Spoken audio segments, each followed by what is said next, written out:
Hello, welcome. I'm already starting, right? You know that. Yeah. Welcome to our podcast, Howling at the Sun. This is John Pepe over here or over here, I don't know.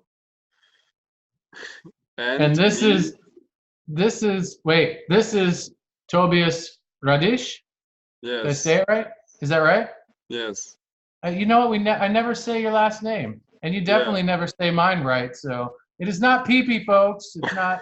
It's Pepe. It's not Peepee though. There's Okay, no Peepee here. okay. Yeah, I know that. I know that. I said it right now, You I did. think. You did. Yeah. You did. All right, welcome to this podcast episode.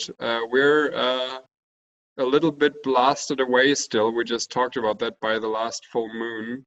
That was quite intense for the both of us.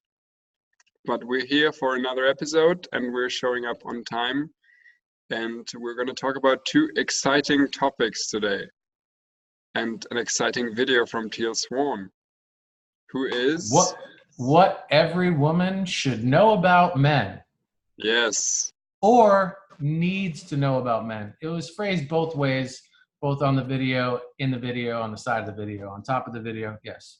Should or needs to know about men. And then yes, we'll slide into our topic of the week. Last week was selected by Tobias, this week selected by myself, and I chose mindfulness. But we'll yes, get into that's a very important topic. And first of all, let's say something about Teal, because we do that every time. We met on one of her retreats. Teal Swan is a spiritual teacher who talks about connecting to other people, creating harmony with your own shadow, with your dark inner aspects that you kind of rather want to suppress, and who is actually genuinely interested in raising the human energy level, the human consciousness, healing the world. Uh, Very big, ambiguous goal, but I think she's doing a good job. And we're here to talk about her videos every week and then to introduce one of our own topics, which is mindfulness, as John said this time. But also, like the first topic is her video, and that is the one that John introduced. Yeah, it gives us a really good warm up point too. Like her material is so spot on, and we identify with it so intimately, and in our personal journeys and what we collectively feel will help heal the planet. So we love you, Teal, and thank you for your work and your courageousness and just your ability to bring people closer together and help them in their healing journey. So without any further ado, let's jump into this thing. Yes. Should I start with the video? Sure, go ahead. Yeah, I want to just like read like kind of a quote from Teal because that's basically the main point of her video is what women don't currently know about men is that men need to feel wanted, needed, and useful. You need to make space in your life for a man to fill a space and a specific role and specific purpose in your life. Doing this is what makes a man feel connected. And I couldn't agree with that more. I want to just personally start out. I'm probably you are feeling the same, John. And we even talked about that being intimately related to something you just experienced in your life. And honestly, I totally agree with that.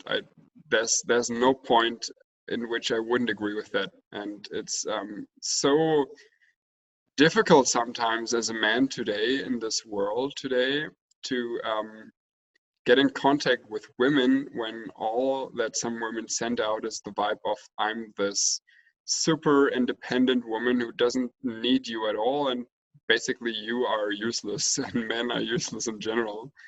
This is not a self-esteem raising way to treat men, but a lot of time women don't really notice this because they're acting from their own hurt, from being, and I mean, of course, to like they have every right to do that, like because they have been hurt by men who imposed their will and their dominance over women, and so they acted like women start to act very independent, and that in the long run doesn't benefit women or men, and we feel that as well. Yep. Yeah, I couldn't agree more with the quote and everything, that you're touching upon. I think the video could have ended in, 30 seconds with the men just need to feel wanted, needed, and useful. That I mean, we could just end. There's so much more of the video, but we could just end it there. The importance of that statement, the the depth from which it really just penetrates, me and my personal journey, and I'm sure so many others. I mean, I can't speak for the entire race of men, but gosh, just to wake up and feel that, what a gift, man. I mean, Yes. what a goal too. What, to aspire for.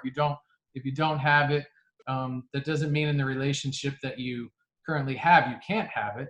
Just means that you need to, you know, really open that link of communication between the two of you and express like, this is what I'm missing. Are you able to give this to me? And Yes. and what in turn are you missing from me that I can give to you? But yep. Yeah. And yeah. Yeah. It's actually funny because it's not just like as a man, yeah, of course we're sometimes missing this situation where we actually have a specific role in the woman's life, but actually not knowing the that she does this, a woman actually needs that just as well, right? She needs the man to support her in a certain way. And this is like it may sound, I don't know, like coming from a man, that sounds maybe misogynistic, but we're gonna link the video from Teal here, and actually she says the same. Um, like women and men need each other. Men need women to get their nurturing and love, and to get their sense of warmth and their sense of home and caring, because a lot of men have a hard time providing that feeling for themselves. But women need to feel safe and protected, and they want to be like embraced, and they want to be treasured, and they want to be um, they want their to be held, right? And so there are specific things that men and women can actually do to complement each other. And if we don't do that, it's a huge waste of energy, because it's like everybody wants to do the same, and it's like everybody wants to do the same job in the same quality, but that's just not possible. And it's like, so we're having so much energy wasted nowadays, because women want to be just as good as men, and men want to be sometimes at least just as good as women. And yeah, Yeah. disaster. And again, her words, link is below her platform, Yeah. but and coming from men again, so could be very sensitive, as Tobias has pointed out. But she goes on to say that that men can do things better than women can. She emphatically says that men can do things better than women, but then she says women can also do things better than men can, and this is really universally true. And as we accept that and embrace that and Yes. step more confidently, powerfully, and lovingly and authentically into our each of our divinities, divine masculine, divine feminine, we'll come to feel and connect with that more and embody that and accept that. And it's she talks about the lose-lose scenarios, the whole the chivalry thing where a man is damned if he does, damned if he doesn't open a door now. Yes. Like, and we And get yeah, confused, and and I'm totally, we yeah. slip into a state of total, passiveness, and Yes. that's not the masculine energy. It's not at all. It's to do. It's to forward moving. Move Let me forward. Yes. open that door. Yes. And Yeah, it's totally, yeah. I totally get what you're saying with, and what she also saying with the passivity. I don't know if you can personally relate to that. Probably you can just as much as I can. I don't know. I have had this feeling of passivity as a man so often in nowadays, like in the current times, when like I'm really noticing that I'm getting those signals from women where I'm like, what do you actually want from me right now, right? What do you like? What do you want me to do? What kind of role do you want me to be in? And where I noticed that if I don't do anything, I'm like not even visible for a woman, which happens to a lot of like those so-called nice guys who will like just trying to do everything right and don't overstep into like a certain direction and don't try to upset a woman by asserting themselves too much. But then they're not seen as men, but the ones who like go forward are a lot of the time seen as threatening, which they sometimes are, but sometimes they're really not. And I think that can be very confusing. Yeah, she even goes on to say that, sorry guys, not sorry, but Yeah, it's not, you're not sexually attractive to me. You're yeah, not, because you're playing this role, this pacificity, and it's just all it does for me and for other women is make it seem like you are another person to take care of now. You are yes, another child, and it's not. They don't. Women don't want to feel this way. It's just what we're. That's the energy that we're portraying with being passive like that, because we don't want to offend. Do I open the yes, door? Do I not open the door? Should is this right? Is this wrong? Should I say this? Is this not? Like what? What? And that's good. There is a place and a space for that, and being mindful of your words and connected and attuned to your partner and to women, and men as well. But just not losing your sense of what it is to be a man in that energy, yes, and and and and and just knowing that it's okay. The toxic masculinity is not okay. And that's not what we're talking about. We're talking about showing up big, beautiful, right, like you said, supportive, creating that safe container to hold, to treasure, all of those things. We said we needed to be wanted, needed, and to be considered useful. And women, that there's, like you said, their list as well. So it goes hand in hand. And we just really need to allow each other to celebrate the essence of what we truly are. yes. But that's a thing to do that. Like it needs a change of consciousness sometimes from people, right? I mean, it's like we talked about one of my favorite topics. It's spiral dynamics a few weeks ago. Yeah. And maybe some of you guys watching the podcast remember that episode. If not, feel free to check it out. We talked about spiral dynamics, which is a concept of putting like nations or groups of people or individuals into different colors, categories, ordered by color. Um, and that, in a sense, those colors represent different stages of consciousness, how people evolve in the human history and also across their lifetimes. And from every stage to the next stage, there are certain things that need to be learned. There's certain things how we change in our worldviews and in our values. And right now, a lot of our society is developing into something that we see as progressive, which is the color green, where we come like get rid of all the old kind of hierarchies of the old orders, all of the old kind of dysfunctional hierarchies, right? Like the old stereotypes, the old men and women roles, and the old systems of thinking, to experience a new freedom and like a feeling of we're all one, we're all connected. And that's in and of itself good, because it makes us open to love and community, but it can also be a little bit rigid and dogmatic in the way that it overrides like any sense of, okay, there are some hierarchies that are basically necessary, right, and that are good. And I wouldn't call the man woman thing a hierarchy, because it's not like man or woman are like there's one gender that is better, but definitely there is certain value in those gender roles and seeing them as differentiated, and certain essences in masculine and feminine, because all of nature has that, like feminine and masculine. And there's a certain genius approach from nature to seeing like things split up in two, where they can kind of live together in a symbiotic way. And if we try to destroy that, we like diminish nature and diminish the creation of the world, of its variety. And then suddenly like things come out of balance, and that's what we see. So like after this green stage, there's the next one that is yellow, where we see certain kind of healthy hierarchies and healthy distinctions in the world that actually benefit us. Yeah. Way to tie it all together, brother. Bringing us back to the SD, spiral dynamics. Yeah. Look, folks, there's a master plan here. Every episode, when you binge watch these, listen to these one day, all 99 of them, and you'll be like, oh my gosh, it's this web and this tapestry that they've woven together. Trust me, it's going to make sense one day. Maybe to us even.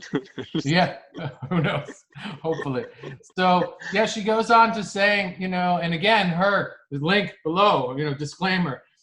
She cautions women and kind of, call to arms in a benevolent way. Stop criticizing, stop nagging, stop the manipulation. Like, give positive feedback, for what your men are providing, and stop trying to turn, this was a big one, stop trying to turn a sports car into a minivan. Yes, I love that. Would you explain that? What's that? Would you explain that maybe a little bit in further detail? Well, I mean, like she said, like, celebrate a man for what he is providing, not what he isn't. Like, express your concerns, your wants, your needs, and he has to want to provide those things. He has to want to be there for you in certain ways, do certain things with you and for you, not because you're manipulating him or bothering him to do it. Otherwise, it's not sustainable and it's going to blow up anyway. So yes. Allowing a man to be where he's at and celebrate. Otherwise, why are you with him? If you don't like who he is today, well, trying to change him is going to do nothing but create this giant explosion in the future. And that's just going to wreak havoc, hell, hurt, and fury all over you, your friends, and everybody. So, yes. She has, her quote is, the best bet of having a good relationship with a man is be straightforward as hell. That, such basic, thoughts here and sentiments, but like, it just makes so much sense. Like, please, it might be uncomfortable. I might get defensive, we might butt heads because I'm not used to this level of honesty. But man, what a gift, Yes. No faking orgasms, no dropping hints. If he does something you don't like, it's simple. Tell him. Yes. I always passive aggressive. I always had this thing in my mind, like when thinking about like this faking orgasm thing, right? Like it's like so much in the like discussion of like men and women talking about sex, and this like, okay, like women sometimes say, yeah, so many women fake orgasms and stuff like that. And I'm always thinking, like, I always thought that even before watching Teal's video, like, if they fake the orgasms, how are actually men going to know what to do better in the future? That just like doesn't make any sense. Yeah. So this is like how we're thinking. It's like feedback is needed. And I mean, some men are actually definitely getting defensive, and then they're like, they feel like a hurt little child who's like, oh, okay, I'm not the king in the bed, when we're talking about this example. And so they're like hurt deeply, so you're careful not to tell them anything that might hurt them. But in the end, there's so many men out there that are actually glad if you give them honest feedback, even about like such peculiar and critical like topics as I don't know, sex maybe. Yeah, I want to know the truth, man. I want, it's gonna sting sometimes, but ultimately I'm gonna, when I accept that, when I am true to myself, that truth is going to be very healing to me and empowering. But to find out years later, months later, weeks later, whatever, that someone's been lying to me or manipulating or like deceiving me in some way, that like for whatever reason, agenda or whatever, like that's a bigger wound, than hey, I really don't like it when you do this in the bedroom. And again, it's not about being passive aggressive. It's about opening that link of communication, like expanding that and bringing each other closer and offering alternate solutions, ideas, and Yes. that will make you more intimate, more connected, than the veil of the shroud of just dishonesty, and it's not authentic communication. It's Yes. not serving anyone, short term, long term, or anything. Yeah. Although I have to say that also we have as men certain kind of responsibility to actually encourage that honesty. Like we have 100%. to really we have to like I mean generally like the masculine energy a lot of the time is the energy of making feel everybody safe.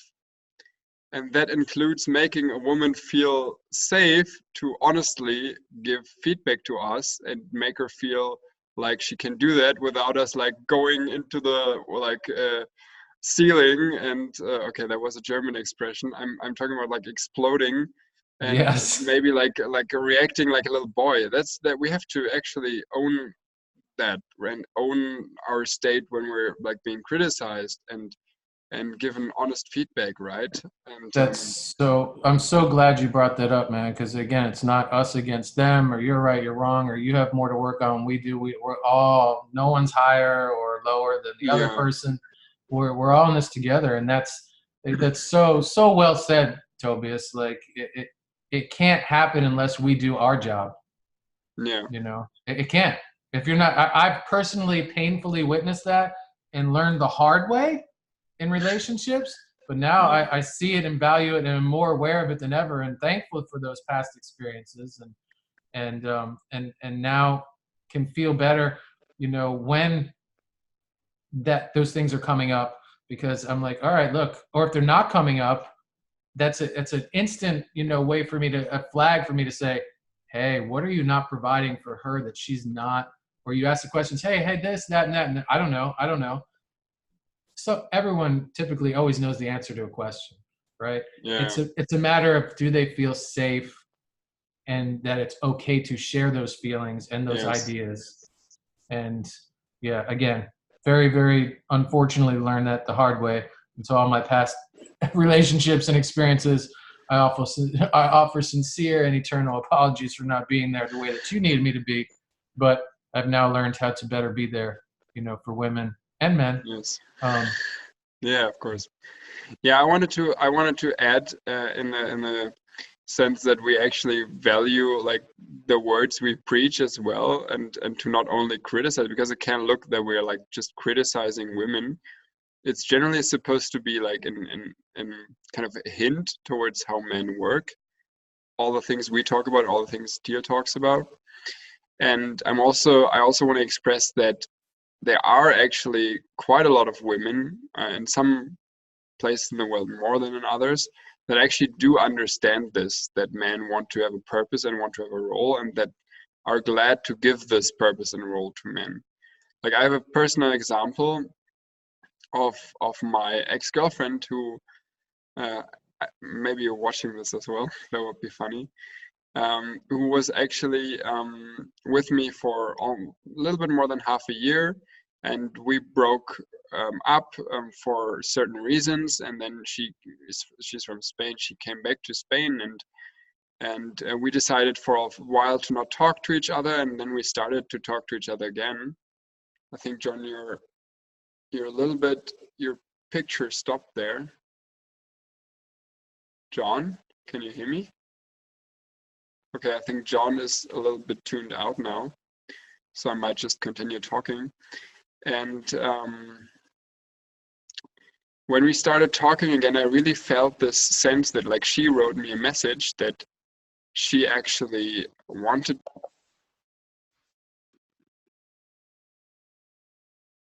will be chiming. There he is. I don't know what happened. I don't know what happened. You were suddenly gone, and then the whole thing was gone. Yeah, no, Um, welcome back. okay. I was just talking about my girlfriend. Maybe I like it was recorded or not. So No, yeah, it was not recorded. You think? no, no. We left off with you starting about that, and what I did was I sang a little awkward song real quick, and then I Okay. started talking about our Patreon account because of us needing to update our. And that's when you chimed back in, so I didn't really get through that. The Okay. link will be down below if you guys want to help us have better equipment. and maybe dispose of these technical difficulties, have better video and audio quality, yeah, comment below. Buy the internet. We're gonna buy the Yes. internet. But back to your story. Yeah. Okay. Now you're And then stopping again. we have to shift over to, yes. No. Okay. I'm here. The internet is a little bit unstable. I don't know if at my end or at yours. I'm staying online, baby. Okay, maybe I'm a little unstable right now. That happens. My internet, I mean. Like I was quickly gonna finish this off by saying that with my ex-girlfriend, we were together for like a little bit more than half a year. Then we broke up for certain reasons. Then she went back to Spain, didn't talk for a while. We reconnected, and she actually told me that she really wanted to reconnect with me because she felt that I was giving her a certain kind of energy and intimacy that she couldn't feel with somebody else. And I was like talking about spiritual topics with her. I'm like talking about certain artistic and intimate like feelings, and like just sharing our everyday like experiences with her. And I can really like feel that I have this place in her life that is pretty solid, and this makes me feel so valued and validated as a man, that I feel so much love and gratitude for her for giving me that chance to be there in her life. And this is awesome. And I was just trying to say that there are a lot of women who are like that. It's not like every like woman that no woman knows how to value a man in that way, just as not all men are evil. Like there are a lot of good men or just like decent men. But it's just like we need to understand each other more and like swing the pendulum a little back from the super independent feminism to the little bit more balanced, okay, men are cool as well. They can give us certain things. We can give them certain things. We're not here as a competition. We're just here to support each other and grow together, basically. Yes. And Teal always gives us these wonderful topics to revisit, these gentle reminders, sometimes very emphatic reminders, but displayed in a very and communicated in a way to really make you think and revisit things that maybe we thought we've mastered or whatever, or that we're really good at. And I understand women and they understand, but like you said, there are so many people out there that do provide exactly what she's talking about, what you're talking about. And yeah, by no means is the video or our interpretation here that women, you need to get on board and that type of approach at all. I can't speak for you, Tobias, but I could say that I'm just super appreciative for every woman that has been in my life, that is in my life now, and that will grace and honor me with their presence in the future. So many women have saved my life. I wouldn't be alive if it wasn't for women, not just being born from my mother, but the angels of grace that have swooped in and have saved me over and over again when I needed them most. It's been women. Men have helped me and have supported me and have taught me, but women have truly saved my life. And my daughter too. Oh, that's super cute. Okay, let's switch to the other topic. Anything else? All right. Yeah. You ready? Your topic. I am. Your topic. Sure. Go ahead. Yeah, I love that we give each other the opportunity to do this, because it gives us a moment to breathe into something very personal. When it's Tobias's turn, I get to learn something I'm not very familiar with, or brush up on something I haven't revisited in a while. But this is the week that I really get to, talk about something that is near and dear to me. And I chose mindfulness because 7 years ago, I was in Las Vegas, had my old sales job, national account manager, the biggest clients, on the planet were in my portfolio, and I had my super important job and blah, blah, blah, blah, blah. It was a good time. It was a very great learning experience. One of the most awesome things was when I got to go to a convention, and like this time it was Vegas. There are keynote speakers, and man, these big companies, these giant restaurant conglomerates, whatever, hospitality monsters, they spare no expense when they throw these parties. And you get people like Lance Armstrong, the first guy to step foot on the moon, whatever, just high profile, very expensive, speakers. So in this Yes. particular one, there were a few interesting, great story speakers. The last speaker of the day was John Gordon, Jon, no H like mine, but still with a J, and Gordon. He's the author of one book that he authored was called The Energy Bus at the time. And he's a coach and he does some other things, but he was up there to be a motivational speaker. And he's worked with professional sports teams. Back when the Atlanta Falcons were more successful, he was part of that team. And he shared, in closing, this practice that has stuck with me for 7 years. And that is, instead of doing a New Year's resolution, instead of putting all this pressure on yourself to, lose this weight or do this diet that's just going to slowly kill you or debilitate you or frustrate you, pick a one-word mantra. One word that each and every day will fuel you, will inspire you. When you're down, think of this word. When you're up, think of this word. When you go to bed at night, put that word on your mind. When you wake up in the morning, introduce your morning with this word. And so when you're deciding what that is, whether it's the new year or if you want to start doing it today, you don't have to wait till January 1st. You carry that word for a year and let it breathe into every aspect of your day. For the first year, I picked health. It went so well. I lost like 120 pounds and reclaimed my life back in another extraordinary way, and just really started getting, watching what I ate and all, it's physically got healthy. It was so amazing that I was like, man, the year went by so quick, and I was like, I got to do it again. So I stuck with health again, and this time it was a more emotionally, spiritually healthy, injection into my life. So the first year was physical, next year emotional, spiritual. And I'm like, man, I could have done it again, but I'm like, it's time to pick another word. So, and then I stayed with this every 2 years thing. So it was health, listen, love. And this year I decided to go to mindfulness because that was the word that called. Yeah, that was the word that called me. And there's so many thoughts, schools of thought on mindfulness, much as, my last topic that I talked about personally, I was clean living. It's such a big term. It's defined in so many ways. So, but for those of you new to mindfulness, we'll give you the Oxford English Dictionary's definition, and they define it as two ways. The quality or state of being conscious or aware of something. 2, a mental state achieved by focusing one's awareness on the present moment while calmly acknowledging and accepting one's feelings, thoughts, and bodily sensations, used as a therapeutic technique. Like I said, there's a lot of definitions available, but I'll spare you this time the Urban Dictionary definition. Whoa. I don't even know what they were doing there, the way that thing operates, but that was scary. But a lot of the phrases are in the different arenas or blogs or videos, is they always come back to the words, the phrases purposely bringing attention to, and also without judgment. So if I were to create like I did last time with clean living, like our own howling at the sun definition, it might read something like this, right? I put this together right before the broadcast. So purposely bringing acute attention to the present moment, allowing whatever surfaces to fully blossom, and accepting and relishing these things entirely without judgment or an extended agenda. That's quite nice. Simply, the celebration of being, right?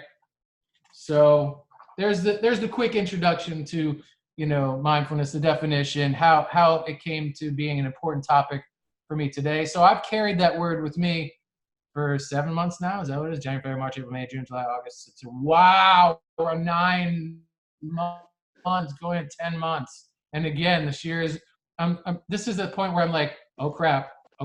I have done this word no justice. I need at least another year with mindfulness. I failed. Mindfulness, I've failed you.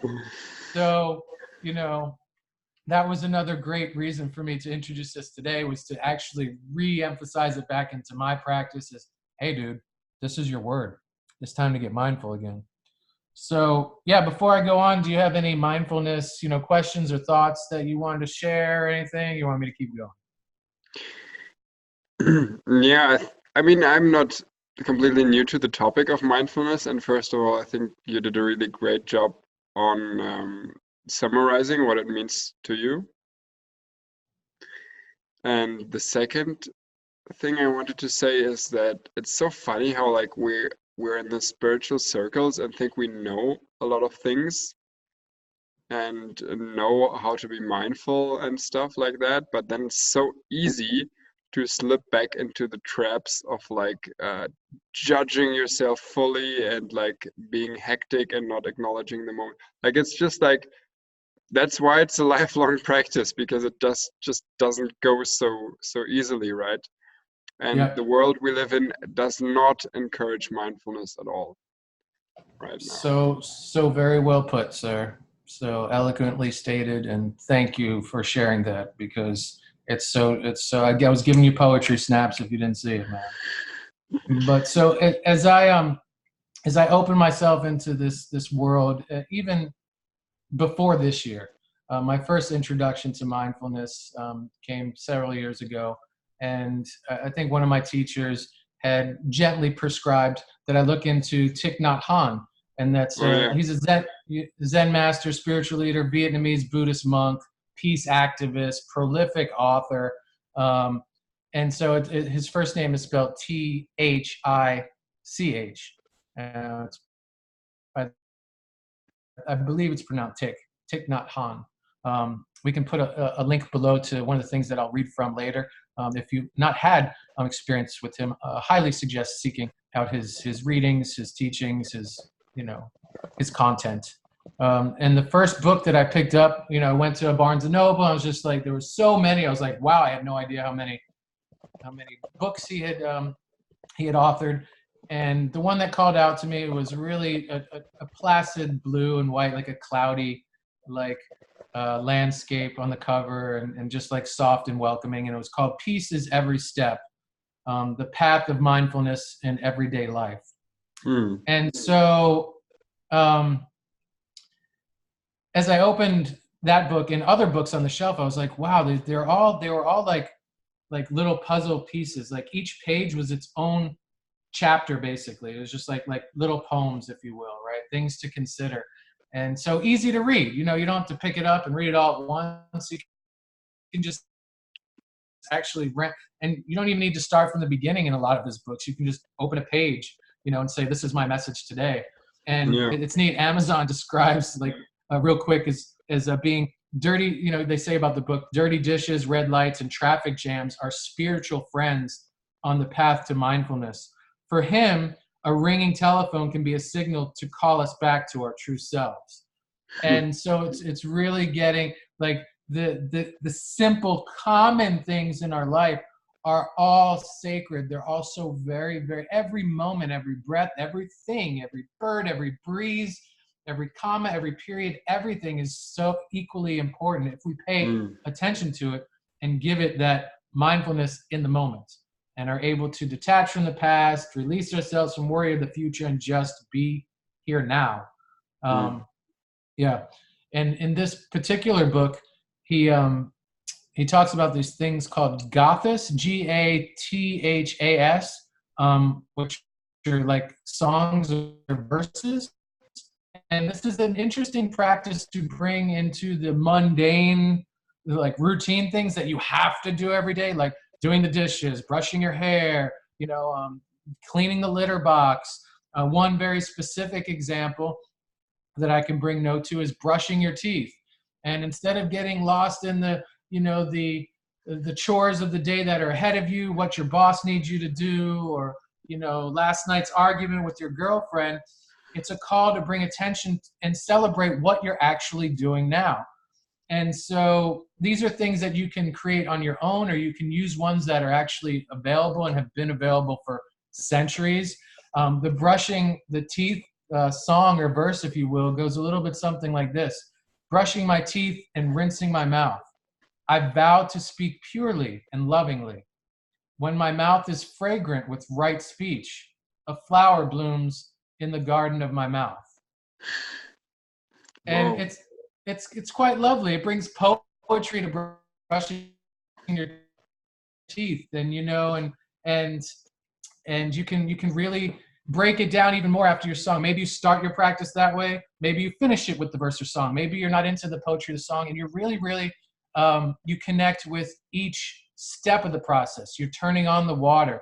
You're thinking about where this water comes from, how it was brought to your, the delivery device of your faucet, and what is the water made up of? Maybe even intentionally focusing on and charging that water that wets your brush and that you rinse your mouth with like some type of Reiki energy or positive thoughts, love, light, whatever you want to put into that water and transform it before it embraces your body beach.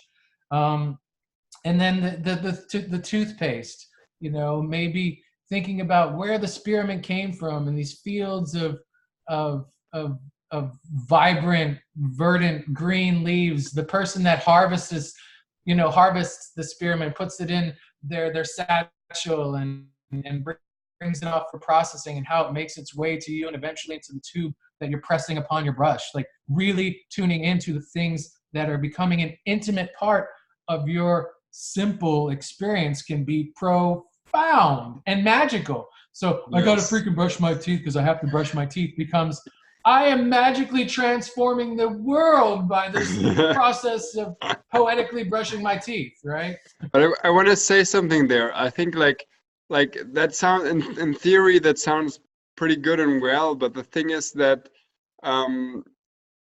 it's not always magical, and that's the problem why so little people actually do it. It's if we actually become mindful, and that's also in the spirit of everything that Teal says, a lot of the time if we start feeling into the moment and if we start to feel into what's there will be a lot of pain coming up. If we really start to acknowledge the food we're eating, we might realize, oh my God, what shitty stuff am I putting into my body? If we're really trying to like feel our everyday life, we might feel like, oh my God, what kind of fucked up routine do I have? I don't really like follow my needs, right? Yeah, that's so funny. This is why people have a hard time being mindful, because they're doing it quickly, they're doing it like in hesitate, like in haste, because this covers up the shittiness of their life, right? So true. Yeah, and holy shit, this water is over fluoridated that I'm wetting my brush with, and what's in this fucking toothpaste? Like, I'm killing myself to make myself pretty right now. What the fuck, right? Yes. And so, yeah, you're absolutely right. And that's I'm very glad you brought that point up, because it's not the practice and the thought of mindfulness is very much in the past, rooted in bringing joy to the moment and bringing, a better experience to your life. But what I think what Tobias and I are hoping for and talking about is exactly what he just introduced, and that's being mindful doesn't always mean rainbows, lollipops, and moonbeams. Everything, it means whatever comes up authentically is what it is, and being attuned to that and honoring that. So brushing your teeth might start off with a joyful song about brushing your teeth, but might turn into tears and pain by the end of the experience. But that's not a failure in mindfulness. That's mindfulness with a cape on it, man. Oh, yeah, shit. Perfectly put. Yeah. That's what I'm saying. That's why, like, I realize that sometimes, like when I'm on a retreat with awesome mindful people in nature and the sun shines, it's so fucking easy to be mindful. Like, it's, oh my God, I'm mindful. I'm mindful 24/7. But when I'm at home in an apartment that I might want to move out of, and I'm actually learning for uni in a way where I like torturing myself almost, and then it's like, oh, okay, and now there's the TV series on Netflix. Let's quickly watch that and not be mindful, just like be mindless. Now, yeah. I think it's really important to give ourselves a break and to not overwork ourselves with self-work too. Yeah. I do. And if that's mindfully something that comes up and it's too much to handle, I don't think it's smart to force yourself into any, healing processes or trauma work or anything. Maybe just rest, maybe just unplug, and it's okay. It's not right or wrong. It's, there's a time and place to challenge yourself, and there's a time and place to bring attention to your mindful practices, your meditations, or whatever you're doing. But there's also a time to be goofy, silly, and just let loose and just be, and not maybe not have to feel, I don't know if people are going to like throw stones at me for saying that, but like maybe that's okay too. Like I just Yeah. don't want to feel. Yeah, I mean, this is the thing. Like, also, I want to throw in the room the word coping, because a lot of the time, when we don't actually feel, when we don't actually in the moment, we're kind of coping. We're kind of like distracting us. We're trying to deal with the pain we are feeling or we're avoiding Yeah. in a way that hurts less. And this kind of coping, this kind of avoiding of reality or of the moment, there's a reason for why we're doing that. And we actually have to acknowledge that reason. Like when we were children and being traumatized by certain kind of things, there was a reason why we didn't feel back then what we were supposed to feel. So even in the now, it's totally self-loving sometimes to actively engage in coping when we are not able to handle everything that's thrown at us, right? Like, I mean, it's like, okay, if you're like watching TV series and playing video games 24/7, then yeah, there's a problem there. But if you're like doing it sometimes when you just want to say, okay, I've like worked on myself enough for the month, maybe, Yeah. then I think that's all right. Like this is like can just be like if it's like also conscious that you're like, okay, no, today, no, don't Yes. want to do it. I'm glad you brought that up because, I wanted to talk about distractions, but we can get caught up in that too. Like, not, listening to music can be a distraction, just like, partaking in cannabis can be a distraction, but cannabis can also be a medicine. Music can also be a medicine or entertainment. It's when we too heavily rely upon these things and use it to, Yes, slip into, I'm going to go listen to music, or I'm going to go for a walk to yes, cope, versus it being an outlet of expression and connection and beauty. I think that's the tightrope that you walk to. But yeah, that leads me very, very gracefully into, the next thing that I but want let to me quickly introduce. Yeah, go ahead. let me quickly point out that I'm actually saying sometimes it's okay to cope and distract. That's what I'm like consciously saying, that even using music or cannabis something as a way of coping, Yeah, like sometimes that's okay, right? Because like we need to cope sometimes with because the world is fucked up. So it's like if we do that and if we acknowledge that, we can also be more empathetic and with other people who do it even more regularly, right? So it's like sure. I think it's not like we shouldn't condemn ourselves too much if we do it sometimes. Just like not like steer overall in a direction where we do it less and less, but still like not like do this Yeah, right when we yeah. Thank you, but thank you for adding that. That makes it very, very clear, and that hits home for me too, man. yeah, That's what and working very diligently every day to that being more um, fluid for me. What you're talking about versus trying and thinking about that, but that being a more just a seamless part of my practice, and just yes, the way I am, present myself, and try to experience life.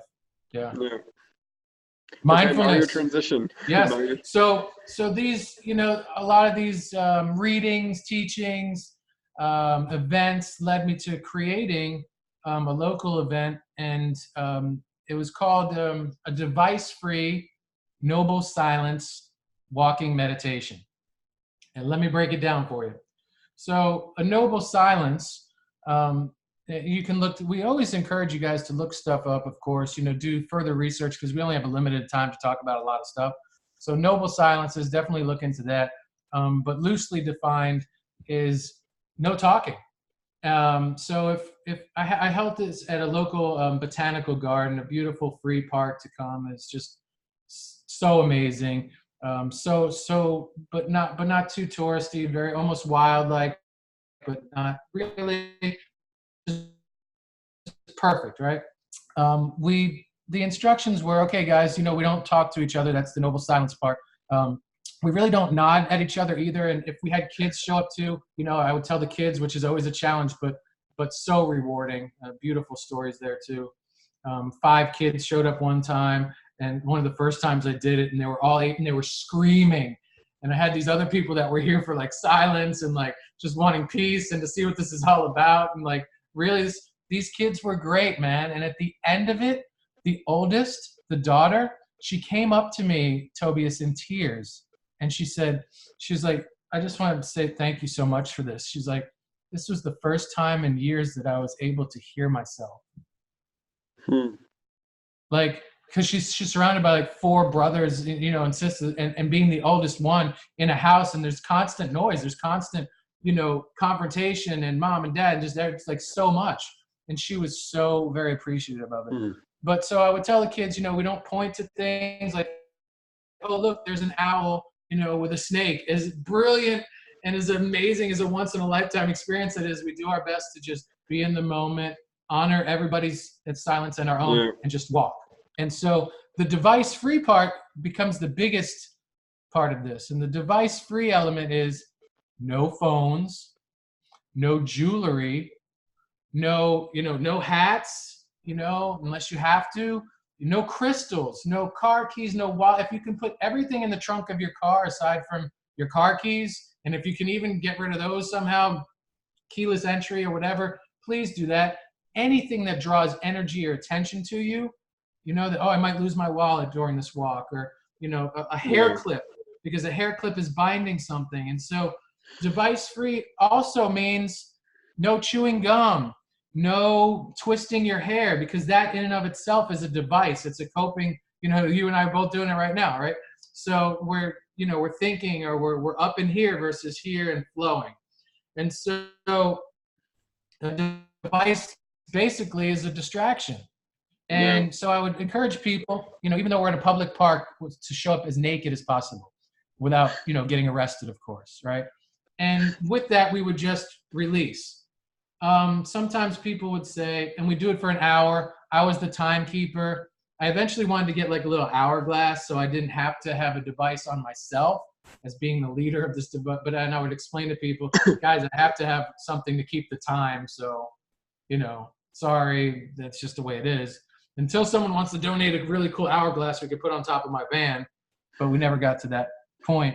They asked, well, what if I run into someone and someone's like, you know, like, hey, have a nice day, or how are you, or hey, look at this painted bunting over here, this beautiful cardinal, and you're like, fuck you, dude, I'm on a noble silence device-free meditation, or you're just a total douchebag, and you're like, you just keep walking, and they're like, what a jerk, right? So I encourage people. I had a little business card that read something like, I am presently observing a noble silence. May peace and prosperity reign heavily upon your day. With a little smiley face, and then John with a J, and 3 little hearts, right? Well, one time I'm walking around one time I'm walking around the garden, and this really just, oh my gosh, this old gentleman says, hello, how is your day? You know, and something, I don't remember exactly what he said, but I'm like, oh shit, this is that moment, right? And I'm like fumbling in my pocket, and I grab the card, and I gently present it to him, and he reads it, and he goes, oh my, well, we are, and he's a volunteer in the garden, right? This is what I come to find out. He's like, well, we are very grateful for you to be here today. And he said a few other beautiful things, and it's like touching my heart. And I'm like, all right, I got to go, because this is communicating in one way or another. I need to get back to my noble silence, right? And so I take the card and I take maybe 5 more steps, and he goes, hey, how else would you spell John? And I'm like, shit, fuck, damn, like, why did I have to be cute on my stupid card and write John with a J? Like, so I turned around and I looked at him, and in the most endearing way, I was just kind of like, help me out here, dude. And he goes, oh, I'm sorry. And he did a little bow, and I went on my way. But it was so cute, and it was so beautiful. And all the times I did it, Tobias, that was the only time I ever had to use the card. And I think, and a lot of times I didn't even bring the card after that, because I think the intention that I set was that I'm not going to have to be a douchebag to anyone, and I'm not going to attract that or whatever. And so I'm just here to walk. And my experience was always really it was just wow, clean, clear. Nobody challenging, nobody crashing. I didn't have to like pry anyone out of a burning car or anything. Like, so that was really neat. Good. Yeah. That's Yeah. cool. And so Sounds cool. so, another way to really, in nature, such a great way to tune in to yourself and your surroundings without the need of, music or being connected to the office or. And crystals are great and they protect us and they bring us great energy and they inspire us, but not needing any of that and just showing up for yourself in the moment. Yeah. That's my story. Nice. I think that's a good point to like slowly wrap it up because we're almost at the hour mark. No. Yes. No, it was too quick. It is. I think we actually went through a lot of stuff. Yeah, we did. We spent a lot more time on the first part than I thought we would, but Yes. that's okay because we needed to. We really needed to. It's an important topic for us. So yeah. Yeah. It has been. Hey, I did want to share this. This is super important, man.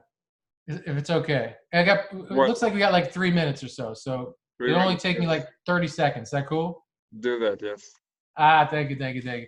So on these walks, I would say, as a launching point, I would tap into the inner Bruce Lee and offer, one of his prolific, quotes and his tips about mindfulness and just, being in the moment. And he said, I said, empty your mind, be formless, shapeless, like water. Now you put water into a cup, it becomes the cup. You put water in a bottle, it becomes the bottle. You put it in a teapot, it becomes the teapot. Now water can flow or can crash. Be water, my friends. Yeah, I know that quote. That's like one of the most famous quotes. Yeah. And I love it, man, because look, man, like if you're having trouble being in the now and like, oh, I have to hit my quota this month at my sales job, guess what? Water doesn't have a sales job. Be water. Or, oh, I got to call my mom tonight. She keeps calling me, leaving a voicemail. Guess what? Water doesn't have a mama. Be water. And that spills into everything, like I've got to start studying for this next podcast and revealing this information that Tobias said. Guess what? Water doesn't have a podcast and doesn't know who Tobias is. Leave a message. Beep. Be water, my friends. Honestly, like I had a joke with my ex-girlfriend then where we started saying instead of be water, my friend, drink water, my friend. Yeah, P.S. We are composed of 96% or whatever it is water. That's I like that. Being mindful, my water is running out, so to be water, just like drink water first. That's just drink water, my friends, please. Yeah, but that's it. We're gonna wrap it up here, and thank you all for listening and being with us to this point. Feel free, if you liked it, to like this video, subscribe, and leave us a comment in which you tell us what you liked, what we can do better, and maybe even a suggestion for a future topic if you have one. Yes, and we will link those things that we promised below. One of the things that I didn't mention was Thich Nhat Hanh's guide to walking meditation. And I was going to touch upon the seal of the emperor. So look that up. I was going to read specifically out of that text, but we ran out of time. I'll send the link to Tobias and he'll put it in the stuff below. So yes, everything echoing the sentiments of what Tobias just shared. And we always want you to remember to listen to the sun because the sun's always listening to you. Yes. Goodbye.